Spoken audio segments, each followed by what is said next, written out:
बहुत ही सत्कारयोग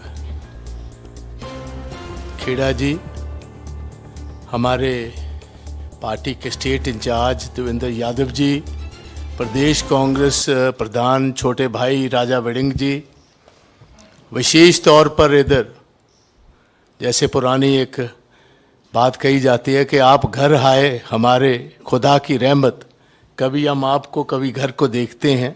सो गांधी साहब का आना बहुत बड़ा वेलकम है।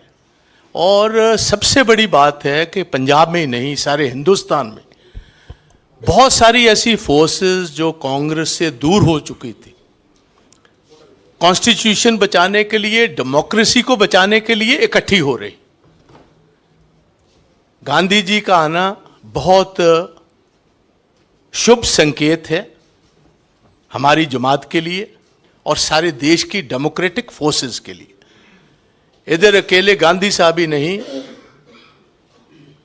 इनके साथ मेरे छोटे भाई सर रिछपाल सिंह जौड़ा माजरा जी राइट पर बैठे हुए हैं। ये बहुत अहम किसान लीडर हैं पंजाब के। किसान मोर्चे में एक अहम भूमिका निभाई इन्होंने। इनके साथ एडवोकेट हरमीत कौर बराड़ जी हैं, नरेंद्र संधू साहब हैं, प्रोफेसर साहब, सुमित पुल्लर साहब हैं, अमर टोलेवाल साहब हैं, और भी बहुत सारे साथी आज आए हैं। और आते दिनों में पंजाब के बहुत बेहतरीन इंटेलेक्चुअल्स जो हैं, सोशल रिफॉर्मर्स जो हैं, जिनकी बहुत एक अपनी छवि है पंजाब में, वो आहिस्ता आहिस्ता सीरीज में, क्योंकि ये जो एक भारत जोड़ो का, मैं ये थोड़ी सी बैकग्राउंड बताना चाहता हूँ, अचानक ये नहीं आए। ये तो ऐसे आइडियोलॉग हैं जिनको राजी करना ओवरनाइट नहीं होने वाले थे।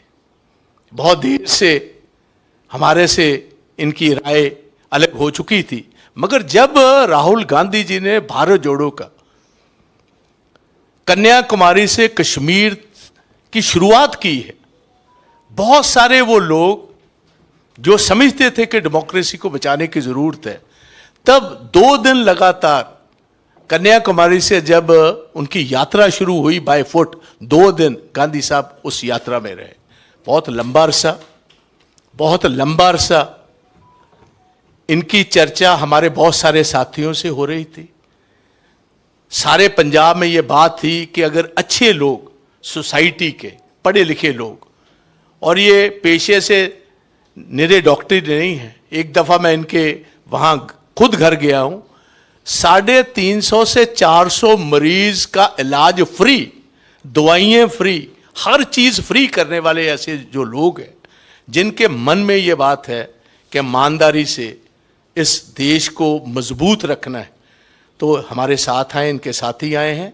श्री देवेंद्र यादव जी, उन सब का धन्यवाद करता हूं कि उन्होंने आज हमें इस परिसर में आकर एक महान पार्टी को, एक ऐसी पार्टी जिसने देश के स्वतंत्रता संग्राम में बहुत भारी योगदान दिया और बाद में नए भारत के निर्माण में पंडित नेहरू जी की जो एक वैज्ञानिक विचारधारा थी, साइंटिफिक टेम्पर था, जो उन्होंने जो हर क्षेत्र में जो हिंदुस्तान को अपने पांव पे खड़ा किया, डेमोक्रेटिक इंस्टीट्यूशंस को बनाया, उनको मजबूत किया, आर्थिक प्रगति की और देश में एक नई ऊर्जा आज़ादी के बाद पैदा की।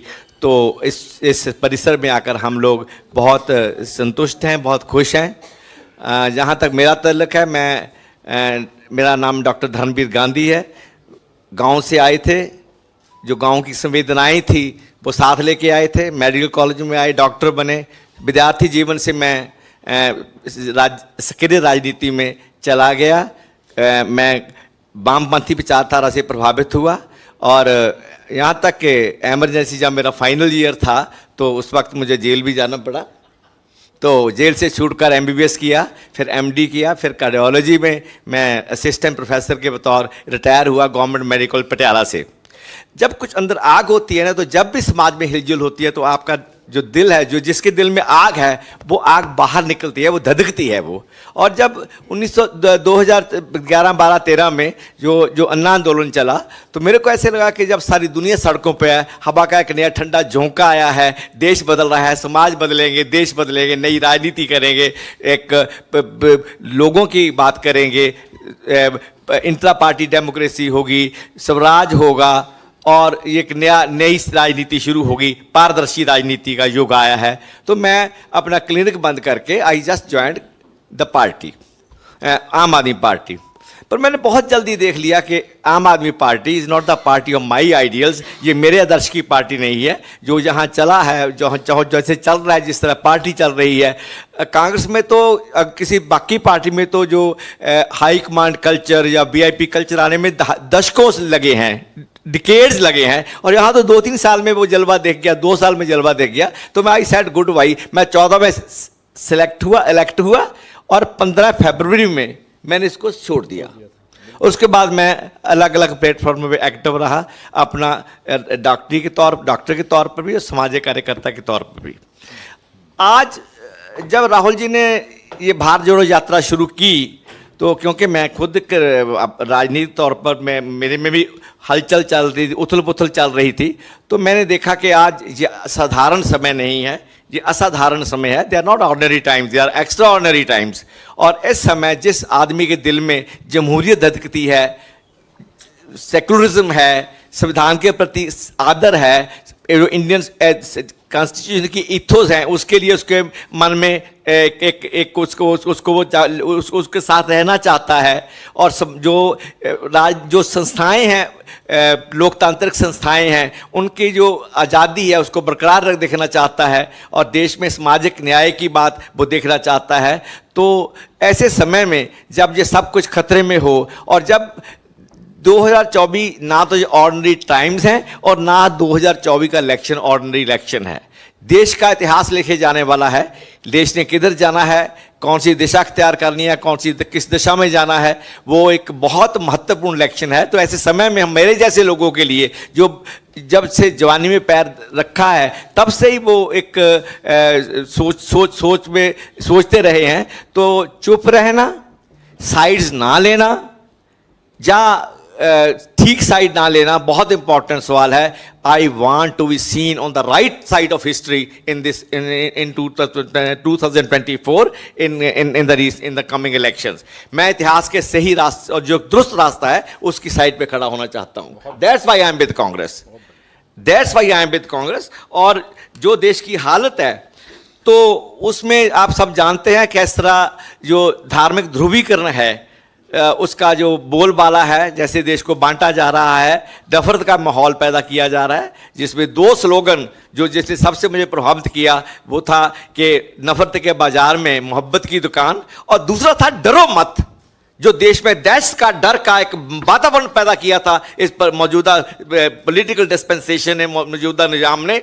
जो देश सहमा हुआ देश था, सहमा हुआ विपक्ष था, आम लोग सहमे हुए थे, उसको जो नारा दिया डरो मत, इट अफेक्टेड मी रियली। और सच में लोगों ने डरना बंद कर दिया मौजूदा सत्ता से।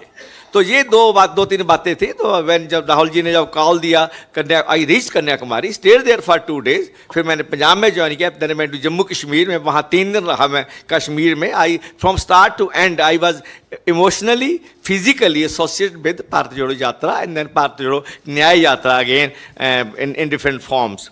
सो ये सारा कुछ एक थोड़ा प्रसंग है। तो देखो, एक तो मैंने पहले बोला है कि जो रिलीजियस पोलराइजेशन है, जो समाज को बांटने वाली है, देश को तोड़ने वाली है, that has to be fought. और मैं कहता हूं कि this is a war which has to be fought and I am going to fight this war. Election, no election, MP, no MP, ticket, no ticket, that's not the question at all. It was never from my childhood till date. ना ये आम आदमी party join करने के समय था और ना ये आज है। I want to make it clear to media people and to the Congress party also. Congress does not need me. I need Congress because I have something inside me which is burning every time कि देश किधर जा रहा है। मैं जब पैदा हुआ था, मैं किस हवा में पैदा हुआ था, और आज जो हवा है वो कैसी हवा देश में चल रही है। This is what Gandhi is. This is what Dharamveer is.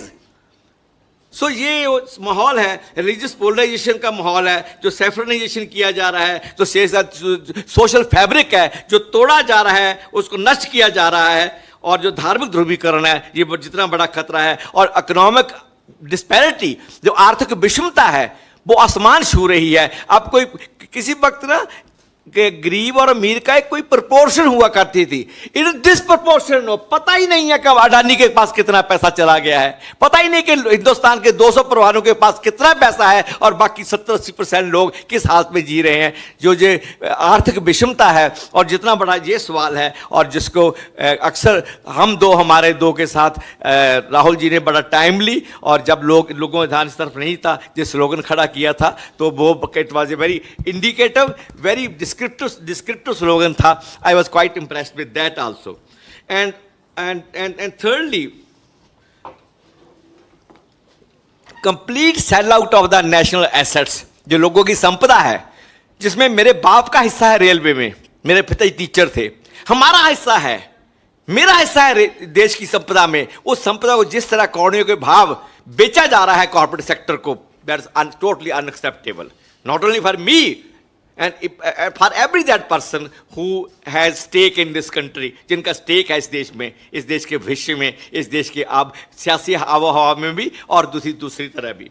तो और ये पॉलिटिकल जो सेल आउट है, और वो एक मेरे लिए बड़ा मुद्दा है। और राजनीतिक तानाशाही, जो एक तानाशाही की जो देश में पैदा कर दिया है, जिसको राहुल जी ने डरो मत से उसको चैलेंज किया है, उसको डायरेक्शन दिया है, और जो देश का जो नैरेटिव है, पॉलिटिकल नैरेटिव है, भारत जोड़ो यात्रा के दौरान जो बदला है, और भारत जोड़ो न्याय यात्रा से उसको और पहले वो एक नैरेटिव बना, फिर उसको उसकी इकोनॉमिक जो एजेंडा है, जो इंसाफ की बात आई उसमें, तो ये सभी दोनों मिलकर भारत जोड़ो यात्रा पार्ट 1 एंड पार्ट 2 दोनों का एक ऐतिहासिक एक योगदान है देश के जो आज की मौजूदा हालत है उसके बदलने में। और इंडिया अलायंस को जो आवाज़ मिली है, जो आवाज़ दी गई है, जो साहस किया है विपक्ष ने, अलग अलग विपक्ष ने अनेकों बातों के बावजूद, उसमें बहुत बड़ा योगदान जो राहुल गांधी जी ने खड़े होकर चट्टान